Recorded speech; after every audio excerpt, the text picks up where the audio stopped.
Okay, welcome back. Let's look at strategic human resource management. So hiring the right people. So there's four basic concepts here. Hiring the right people, how to identify the best people, train the service employees, and empowering. So it's hiring, identifying, training, and empowering.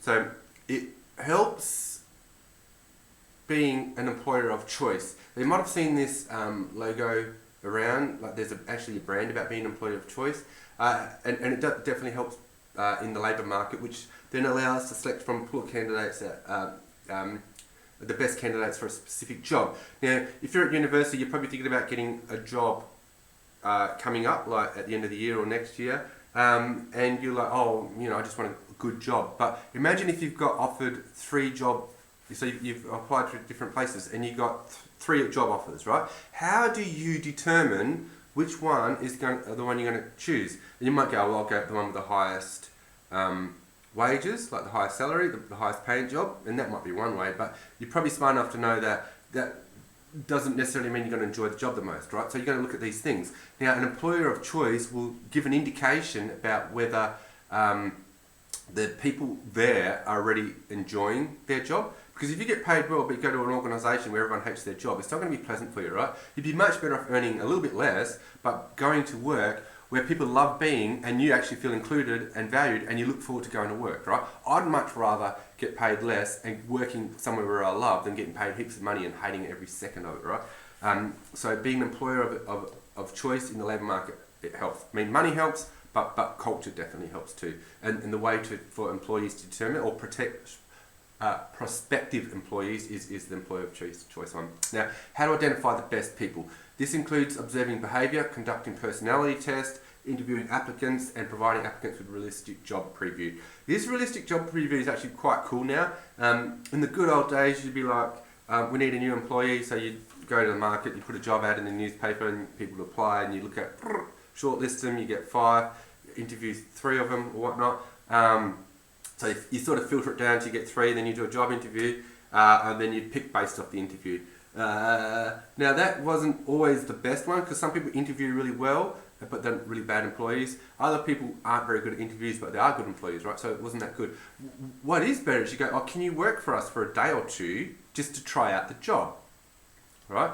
And then what that allows, so they go out in the field or they go out in the office or whatever they're doing, they actually can see where they're going to be sitting, where their computer's going to be. They can see the people that they'll be working with, where they get their coffees, what the customer, like all these things which are going to help them to work out that, yeah, this is actually a nice place to work. But also you can observe them in their environment. And what usually happens is you'll have an employee selection panel, like doing the interviews and stuff like that. Then you allocate them to a, where they'll be working, and then their direct line manager will give a report back at the end of the day or end of the week or however long this realistic job preview is going to be like, and go, yeah, I think this person's going to be really good, or this might not be the right fit for our organisation. So it is a bit tricky because it requires more input from the employees when they're applying for a job, because they have to take a day off their existing job to or whatever they're doing to apply for a new job, but it's much better, and I'm a big fan. Now we've got to train service employees actively. So training employees for organisational vision, culture and strategy, interpersonal and technical skills, product, service and knowledge. Training is a massive thing. A lot of good organisations spend training. There's a little bit of a catch-22 going on here, like organisations that are doing well will have the money to invest in training. So then they do that, and because they're investing in training, they keep going well. This is like the cycle of failure, cycle of success sort of thing, right? So companies that aren't doing well don't have much profit, so they don't really have spare money to invest in training, right? And this is the same with marketing as well. So companies that are making lots of profit, they go, oh yeah, we're doing really well, we're going to save some of our profits and we're going to invest that back into marketing. And because they're doing good marketing, or they're putting money into marketing, marketing's generating more business, right? And keeping their customers happy and loyal. So their business keeps going well, so they keep making more money, so they keep putting money back into marketing. And it's quite clear, some organisations are big on this, like McDonald's, they put heaps of money into marketing. They go, well, we're doing well because we're doing good marketing, so we're going to keep putting money into marketing. And Procter & Gamble, you might not have heard of them, but they're a massive company. They put millions and millions of dollars into marketing because they understand that's where their success comes from. And again, it's the same with training our employees, HR as well. So now empowering our employees, giving staff the information and authority to make discretionary decisions, that is, to vary from the policy and procedures manual in certain circumstances. We've talked about exceptions, and I've talked about empowering before, but empowering basically means giving them the power to make the decisions that they think is best for the organisation. So you can't do that to all employees, unfortunately, because some employees,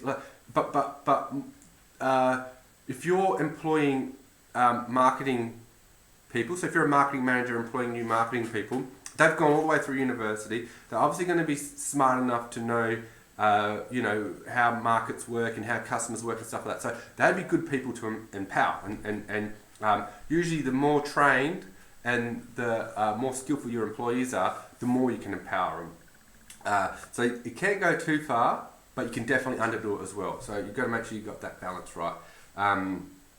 All right, now build high-performance service delivery system. So the nature of many services require people to work in teams, often across functions, if they want to deliver seamless customer service processes. Teams facilitate communication between team members and the sharing of knowledge.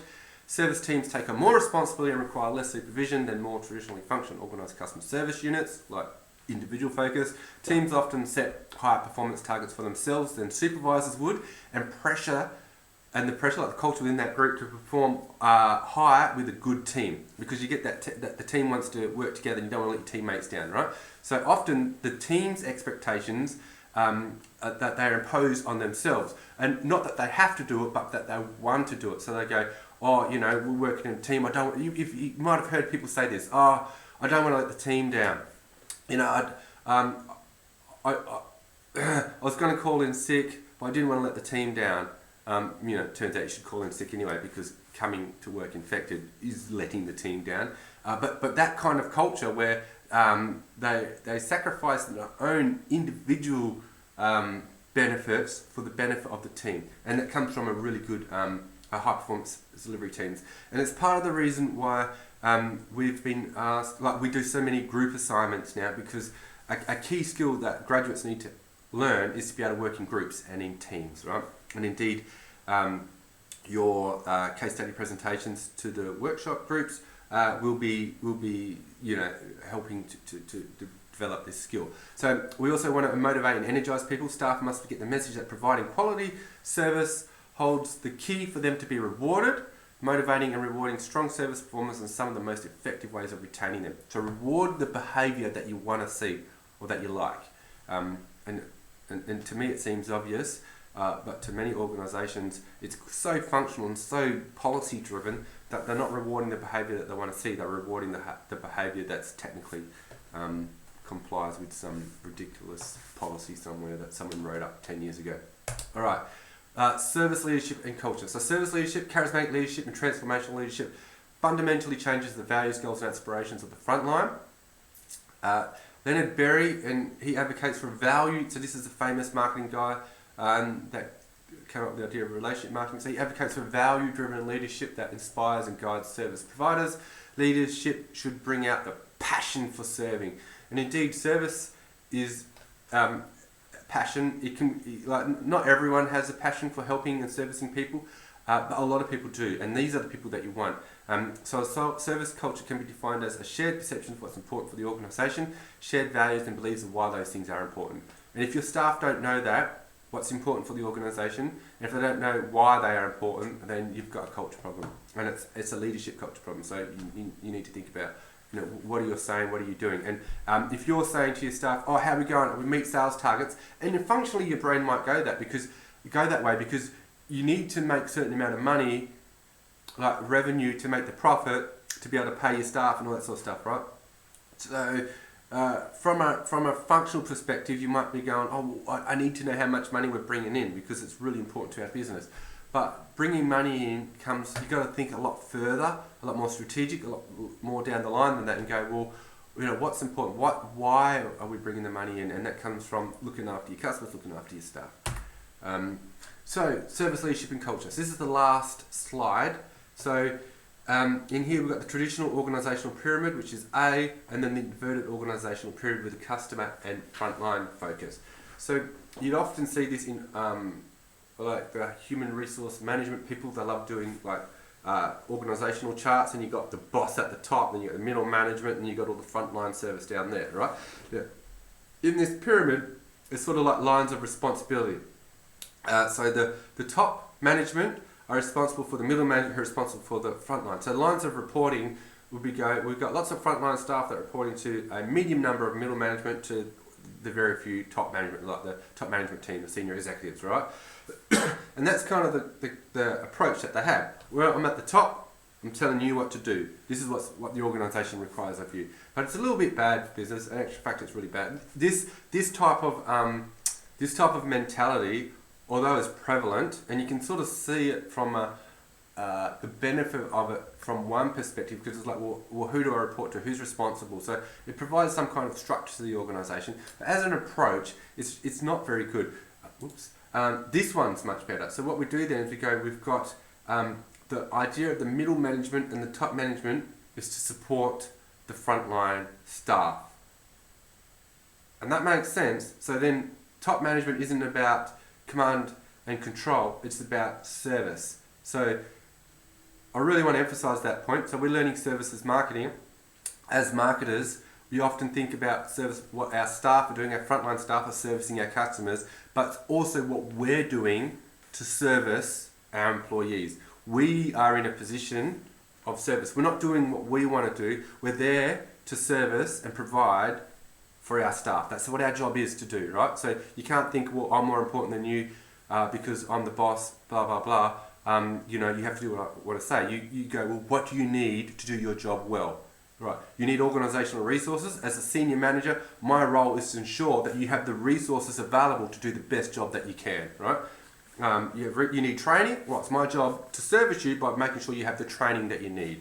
You need to get to know your customers better. You've got the equipment for that. You've got the processes, all these types of stuff. So everything that we're doing then is servicing our staff so that they can service the customers. And if you have that humble servant mindset, it's going to be a lot.